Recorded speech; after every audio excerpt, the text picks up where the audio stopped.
ఓం గం గణపతయే నమః. స్వర్ణలక్ష్మీ నమస్తే అస్తు. పరబ్రహ్మ స్వరూపిణి రాజ్యం దేహి ధనం దేహి సర్వకామాంచ దేహి మే. స్వర్ణలక్ష్మి అమ్మవారు ప్రతి ఒక్కళ్ళకి ప్రతి నిమిషం చక్కగా ఆనందంగా మనం అందరం ఉండే విధంగా ఆశీర్వదించాలని, దానితో పాటు మనందరికీ ఒక అధికారము, పవరు, స్టేటస్ ఉండాలని, దానితో పాటు మనందరికీ సమృద్ధిగా ధనంతో పాటు మన అందరికీ మనలో ఉన్న అనేక రకాల కోరికలు కూడా తక్షణమే అమ్మవారు మనకి నెరవేర్చేలాగా మనకు అమ్మవారి యొక్క కరుణాకృప మన మీద ఉండాలని చెప్పేసి అమ్మవారిని ప్రార్థిస్తూ సెప్టెంబర్ మాసం యొక్క రాశి ఫలాలు ఎలా ఉన్నాయో మనం చూసుకుందాం. సెప్టెంబర్ మాసం యొక్క రాశి ఫలాలు ఎలా ఉన్నాయో మనం చూద్దాం. ఇందులో కనుక మనం గమనించుకుంటే ఈ మాసం మనకి చవితితో స్టార్ట్ అయ్యి మరలా చవితితో ఎండ్ అవుతుంది. ఈ మధ్యలో 11 రోజులు శ్రావణ మాసం, మిగతాది మనకి భాద్రపద మాసం ఉంది.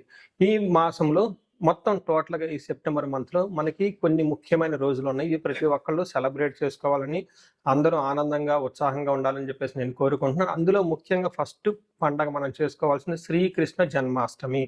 సెకండ్ది పోలాల అమావాస్య. అంటే అది చాలా చాలా ముఖ్యమైన పండుగ. అమ్మవారు చాలా ఈజీగా మనందరికీ ఈజీగా వరాలు ఇచ్చే అమ్మవారిని మనం చెప్పుకోవాలి. ఎవరికైతే పిల్లలు చనిపోతూ ఉన్నారో, పిల్లలు సరిగ్గా ఎదగటం లేదో, ధనం మన ఇంట్లో ఉండటం లేదో, ఈ పండగ జరుపుకోవాలి, ఈ పోలాల అమావాస్య అని చెప్పేసి నేను కోరుకుంటున్నాను.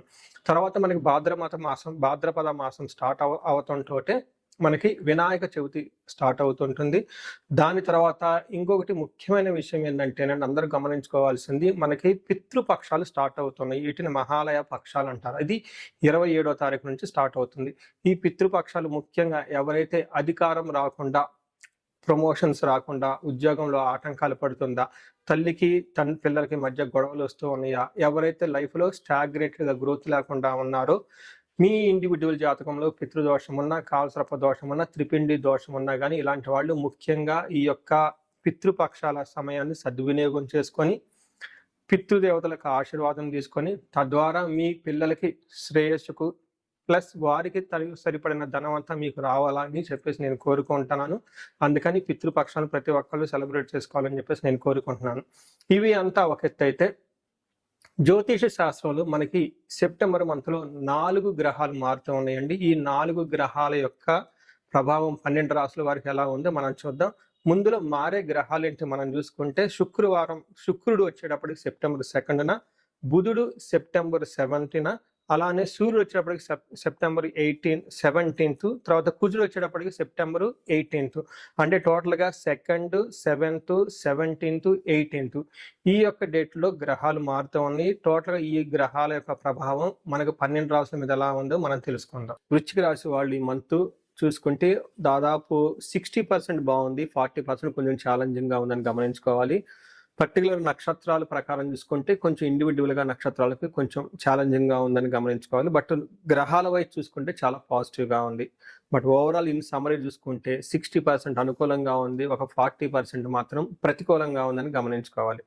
ఇందులో ముఖ్యంగా డీటెయిల్స్ తెలుసుకోబోయే ముందు నక్షత్రాలు కనుక గమనించుకుంటే విశాఖ 4వ పాదం, అనురాధ 1, 2, 3, 4 పాదాలు, తర్వాత జ్యేష్ఠ 1, 2, 3, 4 పాదాలు అంటే వృశ్చిక రాశిలో ఉంటారు. పేరు బలం బట్టి చూసుకుంటే వీళ్ళకి తో, నా, నీ, ను, నేను, యా, ఈ, యు అన్న అక్షరాలు ఈ రాశి వాళ్ళకి అప్లై అవుతాయి. ఇందులో మనం చెప్పుకునే విధంగా ముందుగా 4 గ్రహాలు మారటంతో ఈ 4 గ్రహాల యొక్క ప్రభావం 2 గ్రహాలు వీళ్ళకి పాజిటివ్గా ఉంది, 2 గ్రహాలు వీళ్ళకి ప్రతికూలంగా ఉంది, ఎగనెస్ట్గా ఉందని చెప్పుకోవాలి. అయితే ఏ గ్రహం అయితే వీళ్ళకి పాజిటివ్గా ఉందో అంత పాజిటివ్ రిజల్ట్ రాదు, ఏ గ్రహం అయితే అంత నెగిటివ్గా ఉందో నెగిటివ్ ఎఫెక్ట్ కూడా వీళ్ళ మీద పడదు. కాబట్టి ఓవరాల్గా చూసుకుంటే నేను పాజిటివ్గానే ఒక 60% ఉందని మనం తెలుసుకోవచ్చు. ఇందులో సూర్యుడు 11వ స్థానంలో ఉండటం విత్త లాభం అని చెప్తారు. 9వ స్థానంలో కుజుడు ఉండటం వల్ల దేహ రుజం, అంటే శరీరానికి కొంచెం ఇబ్బందులు వచ్చే అవకాశం ఉంటుంది. 11వ స్థానంలో బుధుడు ఉండటం వల్ల పుష్టిగా ఉంటారు. 12వ స్థానంలో శుక్రుడు ఉండటం వల్ల విపరీతంగా ధనలాభం వస్తుంది, కానీ విపరీతంగా కూడా ధనంగా ఖర్చు అయ్యే అవకాశం ఎక్కువగా కనిపిస్తుంది. ఇందులో ముఖ్యంగా మనం చూసుకుంటే సూర్యుడు వీళ్ళకి 11వ స్థానంలో ఉండటం చాలా ప్లస్ పాయింట్. వీళ్ళకి ఎప్పుడైతే సూర్యుడు 11వ స్థానంలో ఉంటారో అర్ధచ్చ స్వకులాచార గృహే నిత్య ఉత్సవం శుభం నిత్య మాధుర్య భుక్తిచ్చ లాభాదశే చైక ఏకాదశి రవి అని చెప్తారు. అంటే లాభప్రదంగా ఉంటుంది ఏకాదశిలో రవి ఉండటం అని చెప్తారు. వీళ్ళకి చూసుకుంటే అర్ధచ్చ అంటే ధనం ప్రకారం చాలా బాగుంటుంది. స్వకులాచార ఇంటిలో ఉన్న సాంప్రదాయాలు పద్ధతులు చక్కగా పాటిస్తూ పూజలన్నీ బాగా చేస్తూ ఉంటారు. గృహంలో నిత్య ఉత్సవం శుభప్రదంగా ఉంటుంది. నిత్య మాధుర్య భుక్తిచ్చ చక్కగా మంచి మంచి ఫుడ్ ఐటమ్స్ కూడా తింటూ ఉంటారు. లాభప్రదంగా ఉంటుందని మనం తెలుసుకోవచ్చు. అయితే వీళ్ళల్లో ఈ టైంలో ఉద్యోగం వచ్చే అవకాశం ఉంటుంది. కొత్త గృహ ప్రవేశాలు చేసుకునే అవకాశాలు చాలా ఎక్కువగా ఉంటుంది. పెద్ద పెద్ద పూజలు చేసే అవకాశం కూడా చాలా ఎక్కువగా ఉంటుంది. అయితే కుజుడు 9వ స్థానంలో ఉండటం వల్ల కొంచెం ఛాలెంజ్ కూడా ఉంటుంది. ఈ ఛాలెంజెస్లో ముఖ్యంగా ఏం చెప్తారంటే అశనాచ ధనశూన్యం శోషణం దేహపీడనం స్థాననాశో విరోధం చ నవమస్తే భవే ధారాసుతే అని మనకి సంస్కృతంలో చెప్తారు. దాని అర్థం అశనాచ అంటే ఏమవుతుంది, కొంచెం ఫుడ్కి వాటికి ఇబ్బందులు పడే అవకాశం ఎక్కువగా ఉంటుంది. అంతేకాకుండా శోషణం దేహపీడనం శారీరకం బాధ పెడుతుంది. శరీరం అంతా శోషించిపోయినట్లు ఎండిపోయినట్లు ఉండే అవకాశం ఎక్కువగా కనిపిస్తుంటుంది. స్థాన నాశనం, మీరు ఉన్న పొజిషన్లో ఉద్యోగంలో కానివ్వండి లేదంటే చేస్తున్న వృత్తిలో కొంచెం చాలా చేంజెస్ వచ్చే అవకాశం ఎక్కువగా కనిపిస్తుంటుంది. ఓవర్ ఎక్స్పెండిచర్, ఎంత అయితే ఖర్చు పెట్టాలో అంత ఖర్చు కాక డబల్ ఖర్చు పెట్టే అవకాశం ఎక్కువగా ఉంటుంది. శత్రువుల నుంచి భయం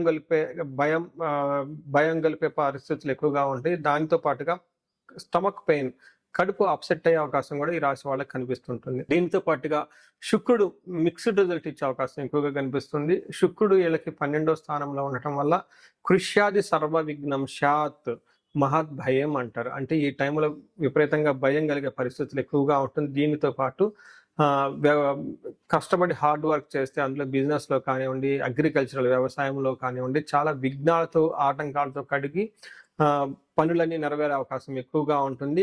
గుప్త రోగాలు అంటారు, ఇవి కూడా ఈ టైంలో వచ్చే అవకాశం చాలా ఎక్కువగా కనిపిస్తుంటుంది. చూశారు కదండి, గ్రహాలకి కొంచెం మిక్స్డ్గా పాజిటివ్గా కొంచెం నెగిటివ్గా కూడా ఉంది. కొంచెం ఈ మంత్ ప్లానెడ్గా ఉండటం ఎంతైనా అవసరం. నక్షత్రం ప్రకారం చూసుకుంటే విశాఖ నక్షత్రం వాళ్ళకి సౌఖ్యంగా కంఫర్టబుల్గా ఉంటారు, కానీ అనుకున్న పనులు కావు, అతిగా భయపడే అవకాశం ఎక్కువగా ఉంటుంది. సెల్త్ కూడా కొంచెం అప్సెట్ అయ్యే అవకాశం కనిపిస్తుంది. సేమ్ అదే విధంగా అనురాధ నక్షత్రం వాళ్ళకి వీళ్ళకి పరవాసము సౌఖ్యము అని చూపిస్తుంటుంది. అంటే ఫారిన్ అవుట్ స్టేషన్ల అవకాశం ఎక్కువగా ఉంటుంది. సౌఖ్యంగా కూడా కానీ ఉంటారు, కాకపోతే దేహ పీడనము అతి భయము నాశనము చూపిస్తూ ఉంటుంది. కొంచెం నెగిటివ్గా ఉంది అని గమనించాలి. అలానే జ్యేష్ఠ నక్షత్రం వాళ్ళకి లాభప్రదంగా ఉంటుంది. ఫారిన్ లేదంటే అవుట్ స్టేషన్ ఉండే వాళ్ళకి కలిసి వస్తుంది. క్షేమంగా ఉంటారు, సౌఖ్యంగా కూడా ఉంటారు, కానీ హెల్త్ కాంప్లికేషన్స్ నాశనము చూపిస్తుంటుంది. హెల్త్ విషయం కొంచెం జాగ్రత్తగా పెట్టుకోవాలి. అనుకున్న పనులు కాకుండా కొంచెం ఇబ్బందులు పడే అవకాశం ఎక్కువగా కనిపిస్తుంది ఈ శుక్రుని వల్ల అని మనం చెప్పుకోవచ్చు. సో ముఖ్యంగా గమనించుకుంటే ఈ రాశి వాళ్ళకి విశాఖ నక్షత్రం వాళ్ళకి కొంచెం మానసిక ఒత్తిడి ఎక్కువగా ఉంటుంది. కొంచెం అనారోగ్యం పాలే అవకాశం ఎక్కువగా కనిపిస్తుంది ఈ 3 నక్షత్రాల్లో. వీళ్ళకి ఎలాంటి లత్తా లేదు కాబట్టి ఓవరాల్గా చూసుకుంటే ఈ నక్షత్రం వాళ్ళకి కొంచెం మిక్స్డ్గా ఉందని మనం చెప్పుకోవచ్చు. అయితే ఇందులో ముఖ్యంగా మీరు తీసుకోవాల్సిన జాగ్రత్తలు, కుజుడు 9వ స్థానంలో ఉండటంతో ఫాదర్ హెల్త్కి కొంచెం ప్రాబ్లం అయ్యే అవకాశం ఎక్కువగా ఉంటుంది. కుజుడికి సంబంధించి ఆంజనేయ స్వామికి మంగళవారం ఆకు పూజ చేపిస్తే చాలా బాగా కలిసి వస్తుంది. గాయత్రి మంత్రం రెగ్యులర్గా చదువుతూ ఉన్న చాలా బాగా కలిసి వస్తుంది. ఇవి కాకుండా ఈ రాశి వాళ్ళకి సహజంగా ఈ టైంలో గురువు బాగున్నాడు, ఓవరాల్గా అన్ని గ్రహాలు బాగున్నాయి కాబట్టి చక్కగా బాగుండాలి. ఎవరికైనా ఇన్ కేసు బాగాలేదు అనుకుంటే వాళ్ళు ఒకసారి ఇండివిజువల్గా జాతక చక్రం చూపించుకోవటం చాలా అవసరం. ఈ రాశి వాళ్ళు మహాన్యాసపూర్వక ఏకాదశ రుద్రాభిషేకం చేయించుకున్న, పాశుపత అభిషేకం చేయించుకున్న చాలా చక్కగా కలిసి వచ్చే అవకాశం ఎక్కువగా ఉంటుంది. ఈ రాశి వాళ్ళకి అందరూ చక్కగా ఉండాలని, అష్టైశ్వర్యాలు కలగాలని, భోగభాగ్యాలు కలగాలని చెప్పేసి కోరుకుంటున్నాను. నమస్కారం. చూశారు కదండి, ఇప్పటిదాకా మీ రాశి వారికి ఎలా ఉందో. ఇది గోచార రీత్యా మాత్రమే చెప్పడం జరుగుతుంది. దీనిని మీకు 30 to 40% మాత్రమే అప్లై అవుతుంది. మిగతాది మీ ఇండివిజువల్ జాతకం కనుక చూస్తే అందులో కరెక్ట్గా యాక్యురేట్గా వస్తుంది. ఇండివిజువల్ జాతకంలో చక్కగా దశాభుక్తులు ఉంటే మంచి రిజల్ట్ ఇస్తుంటే ఇవి బాగుంటే అంతా బాగుంటుంది. ఇన్ కేసు ఇండివిజువల్ దశాభుక్తుల్లో సరైన రిజల్ట్ లేకుండా ఉంటే, మీ జాతకం వ్యక్తిగత జాతకం సరిగా లేకుండా ఉంటే ఇవి వాటికి యాడ్ అయ్యి దానికి తద్వారా బేజులు చేసుకొని కరెక్ట్గా రిజల్ట్ అయితే వస్తుంది. మీ ఇండివిజువల్గా జాతకం చూపించుకోవాలనుకుంటే ఈ స్క్రీన్ మీద కనిపిస్తున్న నెంబర్ ద్వారా మీరు నన్ను కనెక్ట్ అవ్వచ్చు. అంతేకాకుండా నేను ఒక రీసెర్చ్ చేస్తున్నాను. అంటే దాదాపు మిడ్ లైఫ్ క్రైసిస్ అంటూ ఉంటారు అనమాట. అంటే 40 years నుండి +or-5 years, అంటే 35 to 45, ఈవెన్ 48, 50 వరకు ఈ మధ్యలో ఏజ్ ఉండి వాళ్ళకి సక్సెస్ఫుల్గా ఒక 10-15 ఇయర్స్ కెరీర్ ట్రాక్ రికార్డు ఉండి బాగా చదువుకోనుండి అన్ని విధాలా చక్కగా లైఫ్లో ఒక బాణంలాగా దూసుకొని వచ్చి, కానీ ఈ టైంలో మీరు ఇబ్బంది పడుతూ ఉంటే సడన్గా జాబ్ లేకపోవటం, సడన్గా బిజినెస్ లేకపోవటం, సడన్గా లైఫ్లో గ్రోత్ లేకపోవటం, చాలా కన్ఫ్యూజ్డ్ అయిన పొజిషన్లో కనుక ఉంటే దీనిని జనరల్గా మనకి మిడ్ లైఫ్ క్రైసిస్ అని చెప్పేసి హార్మోనల్ ఇంబ్యాలెన్స్ అని చెప్తూ ఉంటారు. బట్ జ్యోతిష శాస్త్రంలో దీనికి చాలా చక్కటి పరిష్కారం ఉంటుందండి. మీకు జాతకంలో ఏమైనా శాపాలున్నా, రుణాలున్నా, గ్రహ దోషాలున్నా, కాలసర్ప దోషాలు లాంటి కఠినమైన దోషాలుంటే ఈ టైంలో యాక్టివేట్ అయ్యే అవకాశం ఎక్కువగా ఉంటుంది. దీనికి ఇండివిజువల్గా జాతకం చూపించుకొని అది మీరు కెరియర్కి గ్రాప్ రావటానికి, లేదంటే మీరు లైఫ్లో ఇలా స్టాగ్నెట్గా ఆగిపోవటానికి గల కారణాలు ఏంటో తెలుసుకొని చక్కగా పరిష్కారాలు చేసుకుంటే లైఫ్ 10 రెట్లు ముందుకెళ్ళే అవకాశం ఎంతైనా ఉంటుంది. ఇదే కాకుండా నేను ప్రాబ్లమ్ స్పెసిఫిక్గా కూడా చాలా హోమాలు అవన్నీ చేపిస్తూ ఉంటాను. అన్యోన్య దాంపత్య గురించి, అన్యోన్య దాంపత్య పాశుపతాభిషేకం.